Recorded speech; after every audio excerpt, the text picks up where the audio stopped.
Well, in this video, we're going to look to the stars and we're going to digitize stars. And I've done many stars over my career. And with embroidery, they need to be crisp, sharp, and clean. You want to build dimension and you want to reflect light because stars are all about light. So I'm going to give you some of the tips that I've learned over the years for achieving, clean effects for embroidery with stars, whether they're big or small. So let's get started. Now, for all of our Inner Circle members in your classroom, you can download the lesson files below this tutorial. And YouTube viewers, check out the EL software link in the description below. Now, for this lesson, I'm not giving you an art file that you're going to load in as a backdrop. I've actually given you a JDX file that is the native file format for our software. And the file is actually artwork that I created within the software. That's one thing about the EL Digitizer is we have the ability to use what I call stitch brushes, and we have the ability to create artwork within our program using artwork tools, and then you can convert or assign your stitch types to them as artwork. And that is essentially what I did. And the images that you see on screen here, these are already drawn, and I drew them very, very quickly using the art tools. On my widget here, when I go to my brush and I click on the art brush, I have different shapes, which I just use the star that was built into this, and I have lines and I have circles. And a lot of times when I'm digitizing designs, I will bring in artwork as a backdrop, and then I will modify my design as I'm digitizing it. And in other programs, when you have, your stitch types and your tools that you were able to use, I would just kind of visually go on the fly and do what I needed to do. But with this, I'm actually able to bring in my artwork. And if I want to draw certain guidelines or I want to make changes to the artwork, I can do that right within the EL Digitizer. And then I can lock those objects down so that they don't conflict with the, backdrop that I've actually loaded in. So you are able to go in and do that. And with this, I created a larger star. And just so we get an idea of measurement here, and I'm going to go to inches just so you can see. But this star right here is approximately, almost 3 inches in height, which obviously we're going to be using different stitch types. We're going to be using fills, and we're going to outline it with a satin to make sure it's nice and clean. And one thing you have to remember is when you start changing directions of your fills, because a lot of times I want to have different angles here, so this star actually looks like not just a flat piece of embroidery, not a flat fill, but we want to start changing angles so light reflects it and we have all of this different dimension in here. That is when you have to worry about this center portion here can cause a lot of hard stitches and distortion. And I've come up with a few tricks over the years to counteract that, which I'm going to show you in this video. Now, you might be wondering why I drew a circle here going around. And the circle is essentially to show me where my point from here to here. These are the angles that I'm going to be drawing in, or the inclination points for the angles of the stitches, so that I create that dimension. So when light hits these larger stars, we're going to see all kinds of different effects. It's going to look like it's turning into each other.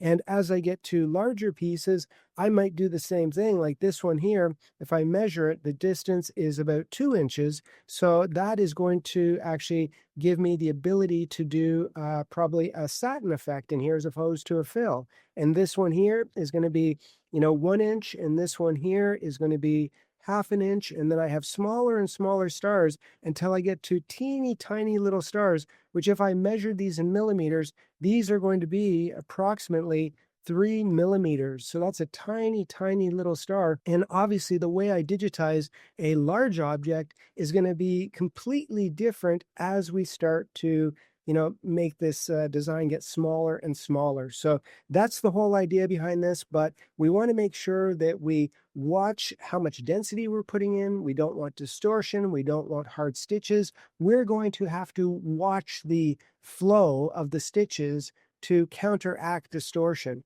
And we'll explain that as we go on. So I'm going to start with the biggest star first, and then we'll move our way into the smaller stars as we go along. Now, when we developed our software, I tried very, very hard to develop tools that were very innovative and intuitive for digitizers to make the whole process faster. things like our snap to grid as well as our smart join, which does have features that will, include or exclude certain paths, because there are times from a theory standpoint that you want to be out of autopilot. But there's other times when you're digitizing that you want to have those features turned on to be as quickly as possible. Now, the trick is to know when to and when not to use them. And that's where our education comes in. We will give you the background and the theory and the explanations on why and how you're going to get the best results showing on your machine consistently. And as you learn more and more, it'll become second nature. So for this right now, I'm going to turn off my snap to anchor. And I'm also well, for this right now, for the larger star, I'm going to leave on my smart join. But when I get to some of the others, I'm going to turn it off and I'll let you know why. Now, a lot of people will look at this and they'll say, okay, well, that's a big fill. It's a 3-inch star, which is very large. And I want to take that and do a fill stitch and put a border around it and I'm done. Well, that would look, okay, but it's not going to look very dimensional. I want to get dimension in this. But if I start to change all of these angles and do a bunch of fills at angles, what I'm going to do is I'm going to cause distortion in the fabric, because we're dealing with a medium of thread and fabric, and changing all these fills and putting them at different angles is going to cause distortion within the design and the garment. And even if something looks good when you take it off the machine, you launder it eventually. And when you launder it, that distortion has an even greater impact. So we're going to take all that into account. And knowing that, I'm going to choose a color here. I'm going to just choose a gold for the star.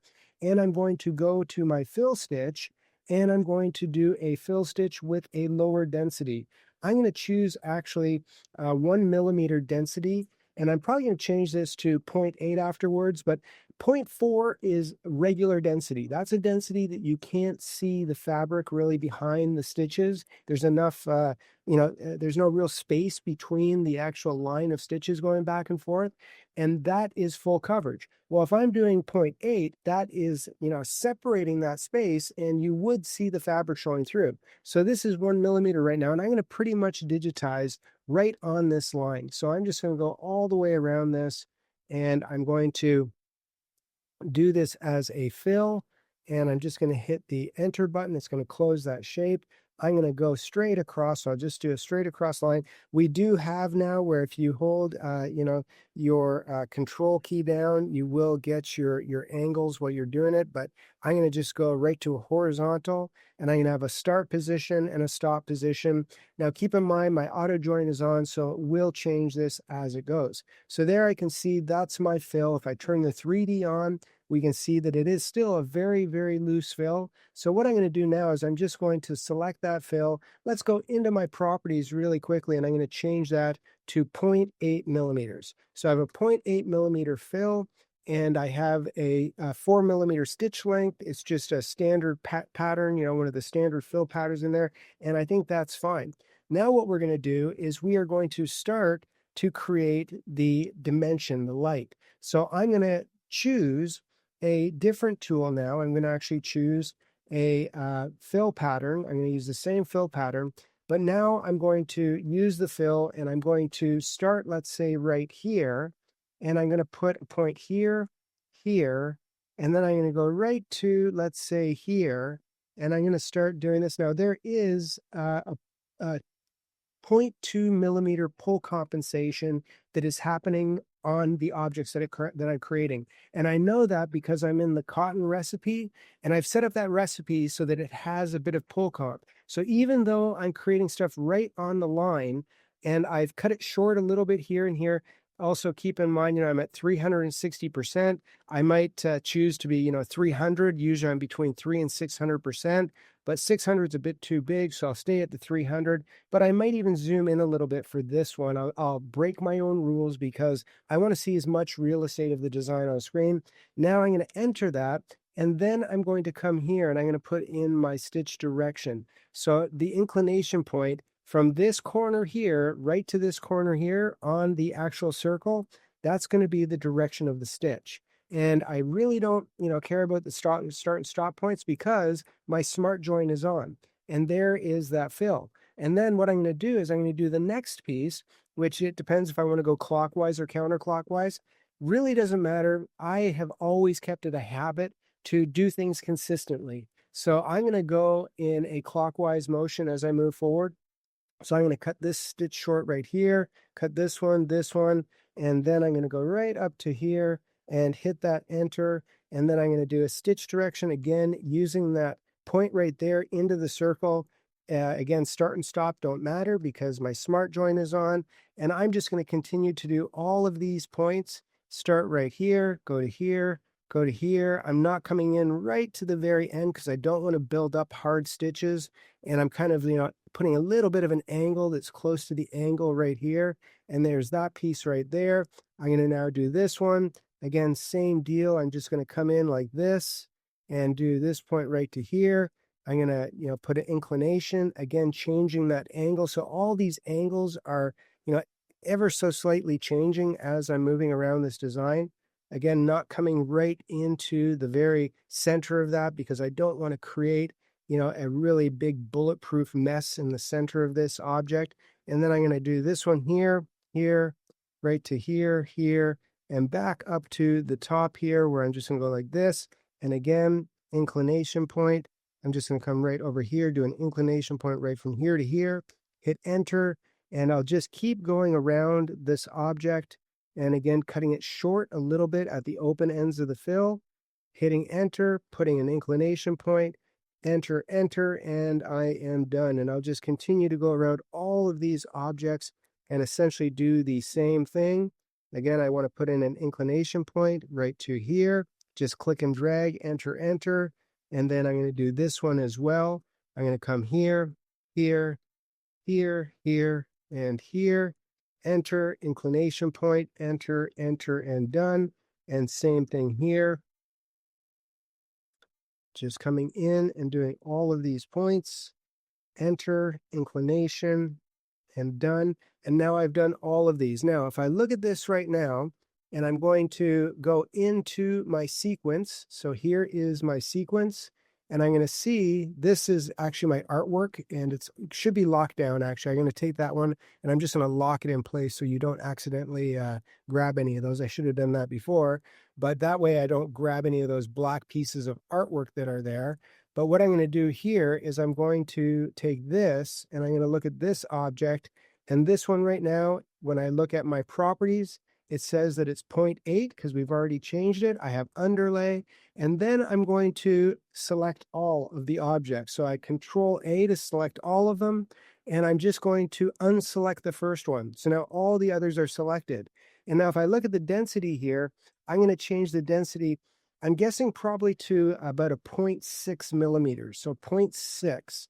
And that's going to give me a little bit more density. I might even do 0.7. I'll stay at 0.6 right now.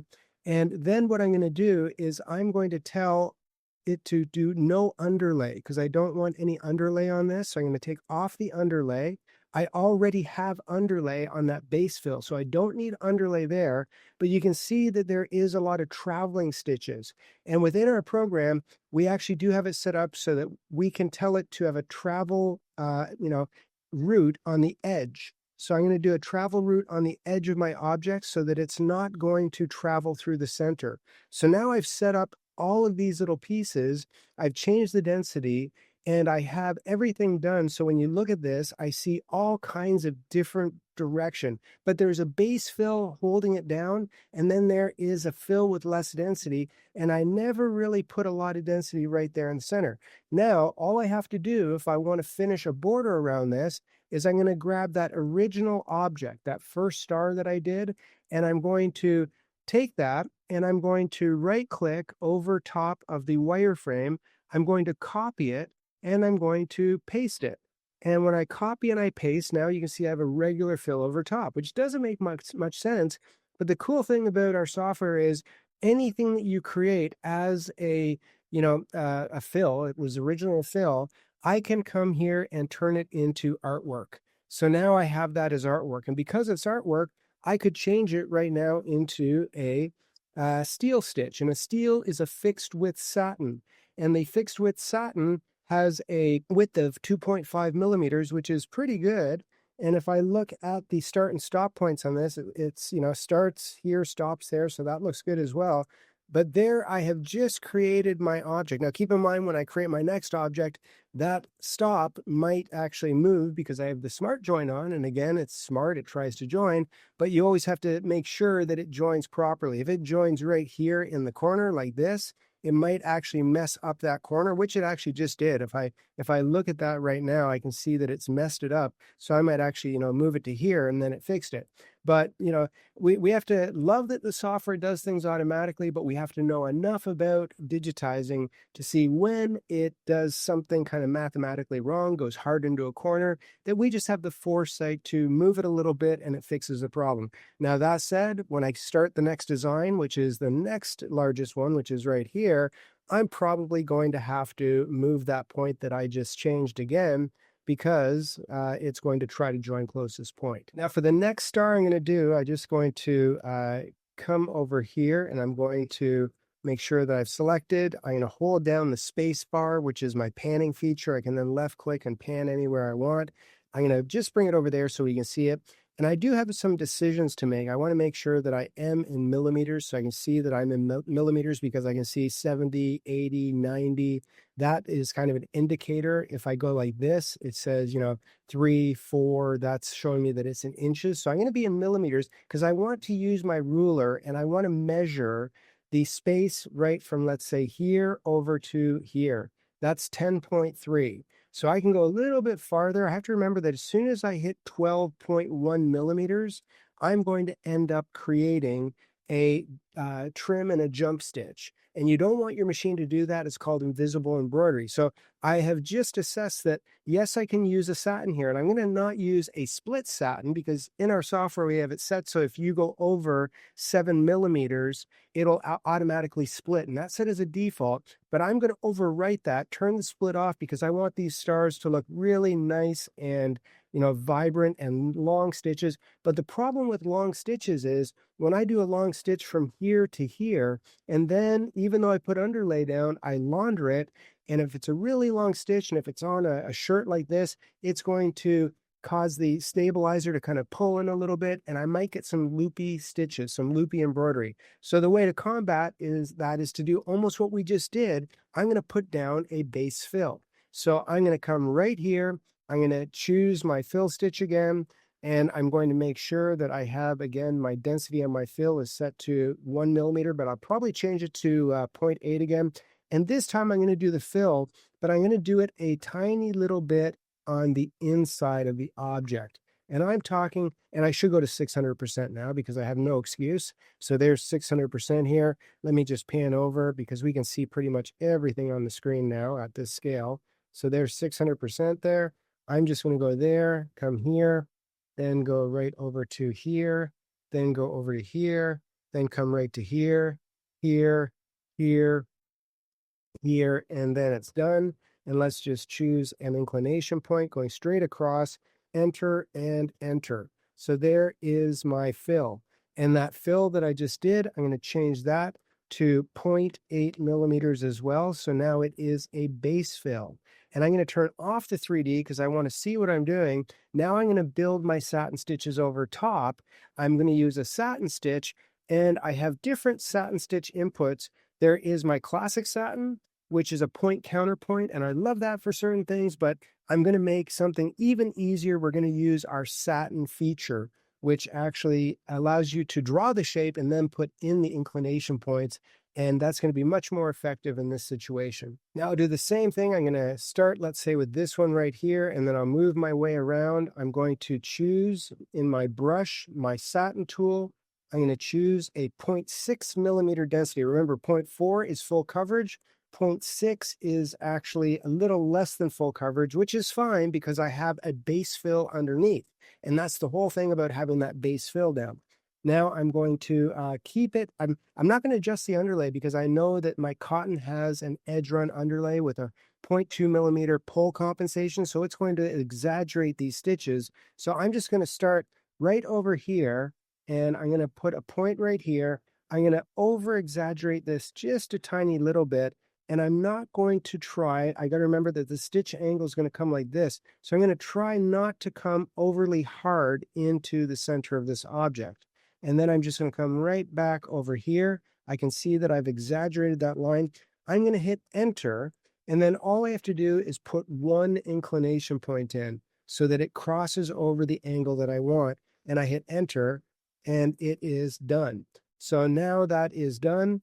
And then I'm going to do the next point. And this is where, because I have a base fill on this one as well, I'm not going to worry. I'm going to keep my smart join on because I know it's going to work to my advantage. So now I'm going to do the next object, which I'll do the exact same thing. I'm going to start right here. I'm going to put a point right here. And then, oops, got to hit the center. I'm going to put a point right here. And then I'm going to go right here. I'm going to exaggerate this ever so slightly. I know that my angle is going to go this way when it's done. So I'm going to come in and cut that one a little bit short. Let's just back up, do something like this. It's going to exaggerate it. I'm going right on the line here, right over to here, and hit enter.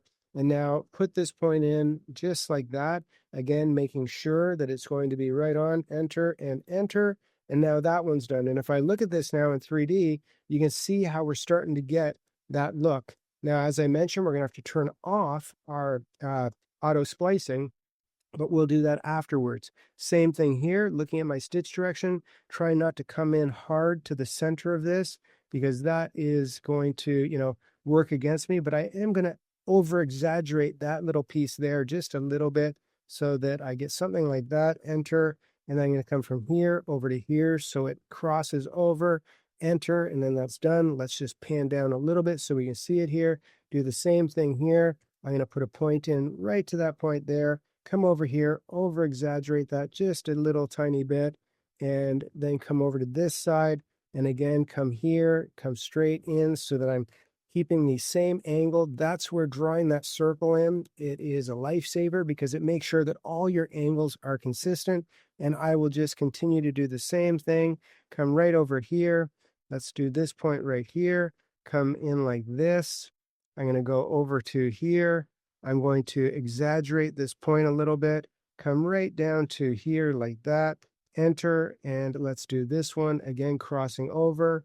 And then I'm going to come right over here, put that point in, this point, and go past it a little bit, come over here, and then go into this point right here, come over to the other side, enter, and let's put a point right over here. And then I'm going to come over here, do the same thing, come into that point, go over here, come right to here, exaggerate that ever so slightly, something like that, and then enter, and then go all the way across so that I've created my angle, then come right over here, same thing, exaggerating this, and again, we're going to come right over here. Actually, let's exaggerate that a little bit more, come right to here, come all the way back up, enter, and let's do this point to here and do that one. And then we're going to do the same thing right here. Come into that point, go over to here, come right over to here, exaggerate this point just a little bit like that, and then enter, and then straight across, creating that stitch direction. We have one more to do, so I'm just going to come right over here. This one can pretty much be right on the line, and we'll just do something like that, enter, and come right over here, and enter again. Now, if I look at this, let's turn the 3D on. Let's go back a bit. So I'm going to go back so that I can, see this design a little bit bigger. And I have my base fill underneath. And here you can see that, I remember I mentioned you might have to move that point. And that's exactly what happened. It ended up overwriting it. So I'm going to come over here. Let's hit that Q for adjusting our points. We'll move that back over so it fixes that corner. And then we're going to look at all of these points right here. There is my base fill right there. And I want to do every one of these objects from the base fill on. So I'll select the first one, hit the shift key, select all of those together. And then I'm going to come to, I don't mind the contour underlay. That's what I wanted. But here's my auto split. I do not want a random auto split. I want to put it on none. And now when I put it on none, you see a nice, thick stitch that's going to look really, really good. You can see even in the 3D rendering, the light's hitting that, and it's going to create a lot of dimension with the design, but there is a edge run or a contour that's going to stop those stitches dead in their place. And it's not going to be hard or bulletproof because it is a slightly less dense satin stitch, but there's a base fill underneath of it, and it's going to look pretty good. Okay, now for our next star, we're going to zoom back into our 600% scale so that we can see everything on the screen. I'm just going to pan over and get this one a little bit larger so that I can see this one here that I want to work on. And I'm going to come here again using my measurement tool. So I'll get the ruler and I'm just going to measure from this point from about here over to here. And yes, it's still going to be okay. It's about 10 millimeters. I want this to be a long stitch as well. But this time I am going to turn off the auto join function.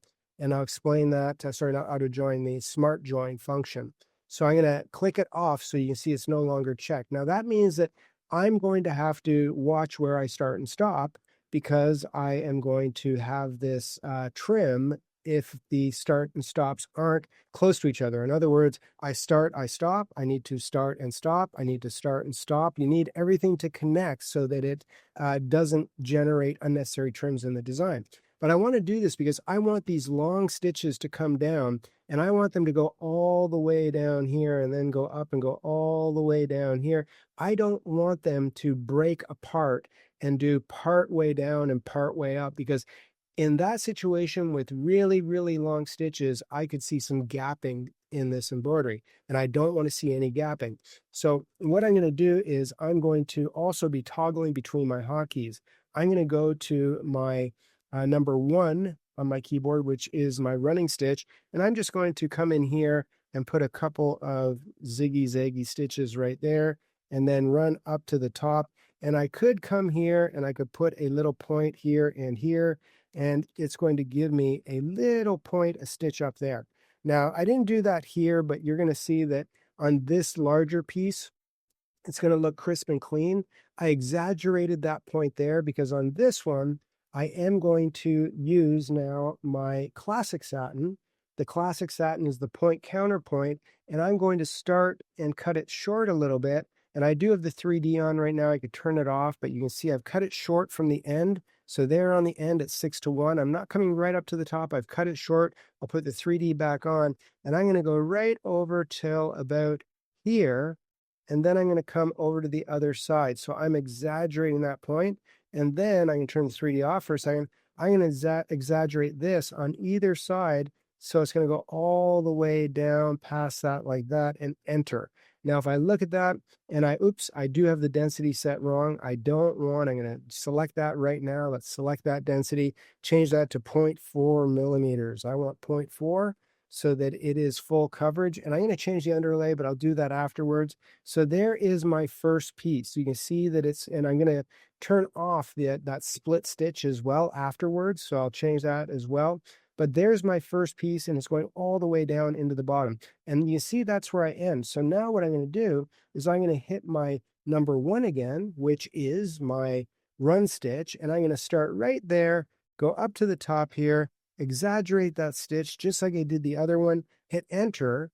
And now I'm going to do the next piece. And I'm going to go to number 2, which is my classic satin. I'm cutting this one short. And this time I'm going to do the same thing, but I'm only cutting, like I'm putting this one right on the line, but I'm exaggerating this side. And I'm not going to come all the way down to the bottom because I don't want hard stitches. I'm going to come right till about there and hit enter. And again, I forgot to change the density. So let's do that one more time. And I'll have to remind myself not to do that again. But there again, I have my point. Now I'm going to change to number 1. And I'm just going to do the same thing, come all the way. Let's exaggerate that point just ever so slightly because I know that it's going to pull in. Let's go to number 2 and let's finally change that density to 0.4 millimeters. And then I'm going to cut that short and I'm going to exaggerate this end. Okay, so I'm going to come here and I'm going to go from here over, so sort of like this. And I'm going to make sure that I exaggerate it. And then I'm going to come here, not come all the way down to the bottom. I do not want to create hard bulletproof embroidery and hit enter. So I've exaggerated this side as well. Then I'm going to hit the number 1. Again, I'm going to come all the way, exaggerate that stitch ever so slightly, go there and back again, go to number 2, cut this one short ever so slightly. Oops, I didn't mean to press that. I can always backspace. Let's go from one side to the other, go a little bit more, exaggerate that side, and then let's cut this one short like this and exaggerate it on the other side, and there is that piece, okay? Now, I can see that I have something kind of funny going on there, so I'm going to select that last object. I'm going to hit that one, and I'm going to move this ever so slightly here, and there, I fixed that. I don't want it to miss a stitch there. That would definitely be a problem. So if I ever see something like that, you can always go in and edit your points. If you just move it a tiny little bit, it's probably going to fix the issue. Then I'm going to go back to a run stitch, come right here, do the same thing, exaggerate this one ever so slightly, and then let's go back to our classic satin, and I'm going to come here, here, here, here, here, and here, cutting it short. I do not want to have a ton of stitches piled in there. So I might even, just to try to avoid some hard stitches, because I see there's going to be a trim there. I can see the little pair of scissors. I'm going to select that last object, and I'm going to hit the Q key, and I'm going to move that stop just up ever so slightly so it doesn't tie out right in that hard point in the middle. And if I look at this now, I can see that it is actually and actually I did not want to do that. Let's go down here. I accidentally hit the T key, which is my fonts. I do not want to have text right now, so I'll hit delete. What I want to do is I want to come in here, I want to turn on my 3D. And when I look at my 3D, I can see that I have, again, that issue where I have the splicing of the stitches. So what I'm going to do is I'm going to grab from this point here, just up to this point right here. Let's grab this and hit the shift key. It's grabbed all those objects so that I can see it selected. And I'm going to come here and I'm going to go down and I'm going to change the random split so there is none. So now it's taken off the random split. And I'm going to turn off the 3D so you can see this. I want to have more underlay underneath this. It has an edge run right now, but because this is like 10 millimeters wide, I want to add a little bit of extra underlay. So I'm going to go to my underlay settings, and I'm just going to go, I got to find them real quick. There is the underlay. Where is it? Okay. Well, I think I might have to go in and do it manually. So let's come in here, gradient, stitch type, and bean stitch. Okay, so here is what I'm gonna have to do. Let's go here and see if it showed up. Now it showed up. Okay, so unfortunately it's not giving me a global underlay, so I am gonna go in and grab just these pieces right here, and I'm going to come in and grab this one. There's all my pieces, and I'm gonna do a zigzag underneath, and now that put extra underlay in that object, and I'm ready to go. If I look at this in 3D, it looks nice and clean. There's no gaps. Everything looks nice. Now for this one, exact same thing as I just did. I'm going to come in and I'm going to do the same thing, but I probably don't need to add the extra underlay, but I am going to do this as individual pieces. So let's go back to our 600%. Let's just go right over here and move this so that we can see it on screen and turn off the 3D.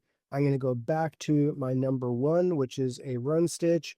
This one shouldn't take as long because I'm going to do a couple little points like this, and then I'm just going to exaggerate that point like that, hit 2, which is going to give me my classic satin, come all the way over here, do this, exaggerate this one a little bit, and boom, done.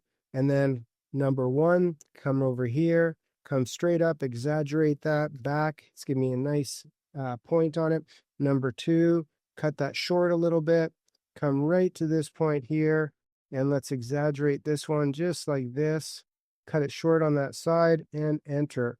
Go back to number 1 and just come in, and I want to give that a little bit more of an exaggeration.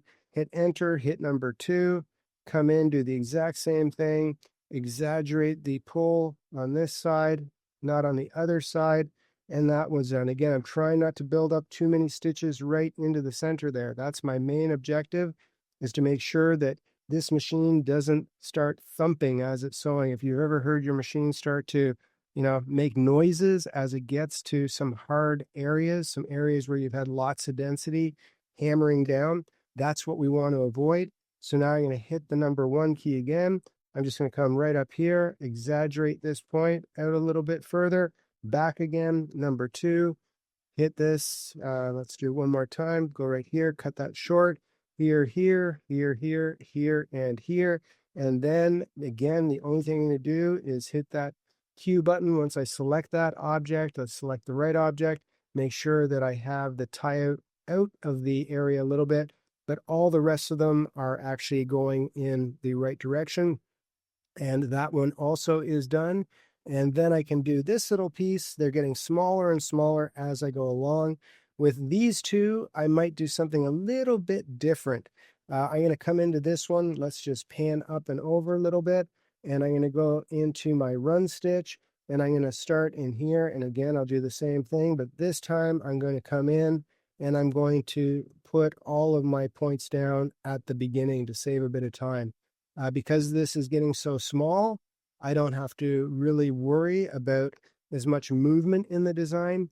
And this way it's going to speed up my, process a little bit. I'm just going to come here, go all the way from here to here, and go all the way to here. And then all I have to do is, I could probably even turn back on my smart join, to be honest. So I'm going to turn back on the smart join because it's not going to make that much of a difference. And I'm going to come here to here, do this point, and trying not to come hard into that corner at all. I'm really trying to keep the density out of there. Come to here to here. There is still a 0.2 millimeter pull compensation, so it is going to exaggerate these stitches. It's going to look on screen a little bit thicker, but the beauty of it is when it sews out, it's going to pull in and everything's going to look fine.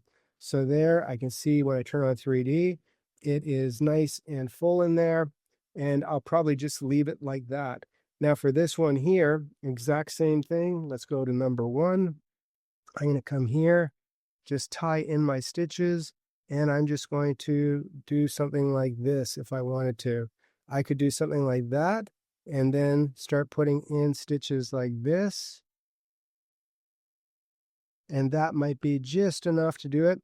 But that's where you start to get into issues. If I were to try to do this and build up stitches, it's going to look a little bit sloppy. And what I found is some of the cleanest stars, if we're talking about little stars on the US flag, is I try to avoid getting too much density, too many stitches into a tiny little area. Because when I look at this right here and I measure again this star, let's just get rid of that. This star in reality, if I measure it at a 6:1 scale, we are talking about 3 millimeters, okay? 3 millimeters. That is about this big. It is a tiny. Keep in mind that, a 1 millimeter stitch almost disappears into your fabric. A 2.5 millimeter stitch is standardly for underlay. It's a traveling stitch. So a 3 millimeter star is really, really tiny. So as opposed to building up stitches like I just showed you, here's what I found that works best. And that is quite simply just to use a running stitch, okay? I want to have a running stitch. I want to have my stitch length set so it's nice and long. So I'm going to set it to 3.5 millimeters because I know that it's actually not. I'm going to set it to 4 just to be safe. So let's set that stitch length to 4.5 millimeters. I don't want it to drop stitch penetrations because we're going to be defining the points of this star with a running stitch. And when I come in here and I do this, the only thing I want to make sure of is if I tie in, I'm going to tie in something like that, just like 4 little points. And then I'm going to start at the top and I'll just put a point down on all of these areas like this. And then I'll come back into the center and hit enter, and there is my star. Okay, I mean, I'm at 600% right now. I'm going to zoom in just so you can see it. That is what I need to define that object. Okay, now I still digitize at 6:1 because I know what reality is. I know that I've seen it on screen so many times. I know how it's going to sew, but that's all you need for something that small. Now, if I am, and I'm at 1493%, okay, so 6:1, that's what we're looking at, okay?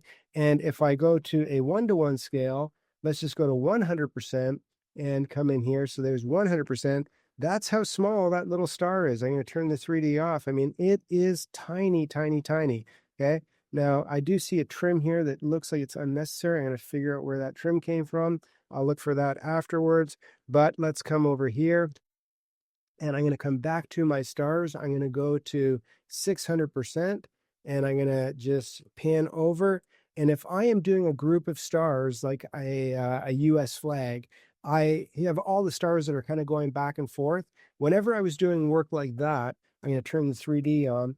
I am going to do something like this, where if I choose this star to start at, I might come here and do the same thing. I'll just, have it kind of identified by a circle. I wouldn't have all the little stars drawn because that just takes too much time. And I'm going to almost sort of freehand this. So I'm going to start here, go over to here, come over to here, come over to here, come over to here, and come back again. And then I'll go over to this one here, down to this one. I might come into this star, then I'll go over to here, then I'll come over to here, and then I'll come over to here. And I might actually start doing something like this, where I start traveling into all of these points. So when I do this, I'm going to come over to here and I'm going to go back. Let's actually backspace on that one. I'm going to go here, here, here, here, and here. I'm back to where I started. I'm going to go from here now over to here, up to here, here, here, back over to there. I'm going to go here, here, here, here, over to here. And I'm going to then continue to do this till I get to this point. Then I'm going to go from here over to this point, and I'm going to just repeat the process. I sort of have developed little systems over time that help me to, keep track of the objects that I'm doing.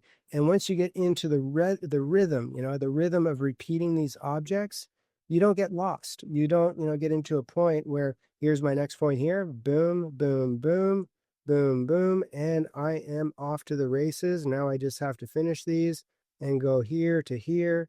And let's go now over to here, here, here, and here.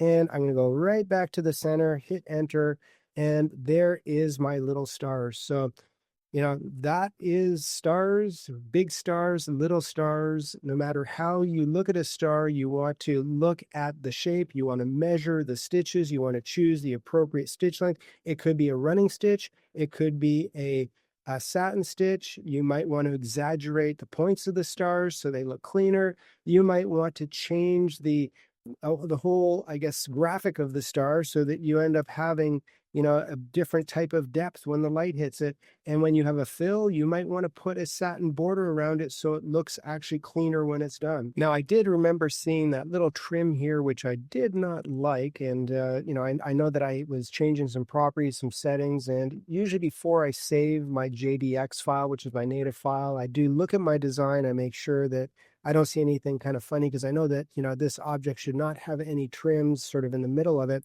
So I know something went wrong somewhere. And the easiest way to do that is to kind of look at these objects and see where the start and stops are. And if I look at this one, I see a start here and a stop. I guess the start is up at the top there, which is fine. So start and stop. Then I did this next object right here, and that one has a start and stop. So that looks good. And then this one here, this one has a start and stop. So there is, for whatever reason, a little trim there. Now, it might not actually trim on the machine because they're so close, but I don't like to see that little pair of scissors there. So I'm going to just come over here and grab this one, and I'm going to tell it to start and stop actually over here. And then I'm going to go to the next piece, and I'm going to tell it to start and stop over here. So I still doing almost the exact same thing, and let's see if it disappears. Okay, it disappeared. So that's the mystery solved, the problem solved. Sometimes you don't actually know why things like that occur. They just do. But, I want to make sure that I fix them before I save my native file format. Now, I will probably take this design now, which I, digitized all of these little objects here, and let's move them over, make it a little bit smaller. And we're going to run a sample now so you can see, how it's going to sew out on the machine. And, there shouldn't be any hard stitches, but the proof is in the stitching, so we'll find out. But I am going to make sure that when I save my native file format, I'm going to save it with a different extension than I did the original, because the original file that we gave you for all of our EL users is actually a file that just looks like this. You just have all of your, basic lines. That's the artwork. Now, still, it's not an art file. It's not a backdrop. It's not a vector file. It is a JDX file, but I created all these objects with the artwork tool. And you can use that within the software. As I said, bringing in artwork, I've rarely, if ever, gotten artwork that is perfect for digitizing. I'm always going in and making some type of modification based on push and pull compensation, depending on how it was created, how it was layered. But I'm always going in and making some changes. And I love the EL Digitizer because I can use my art tool to redraw some things and just make it easier and more precise than me guessing. Well, I'm going to show you the part that I'm most impressed with, and that is the back. There's actually no hard stitches here. It looks nice and clean, and the front looks great as well. The two smaller stars here, I'm probably going to take the pull comp off this one completely, and this one I'll put it at 0.1. But these are so tiny. Most times when you're looking at stuff this small, you have to look at it from a distance because you'll never capture, perfection when it's that small. The person's imagination should fill in the blanks. And keep in mind, if it's on a different fabric than a twill, these stars might react when they get that small differently as well. So anyways, I hope you enjoyed this video, and we'll see you next time. Inner Circle members, don't forget to download your lesson files below. Not a member yet? Join the Inner Circle and get access to exclusive bonuses, hands-on training, and everything you need to master embroidery digitizing. Click the link in the description to get started. Want to keep learning? Check out these tutorials next and take your embroidery skills even further.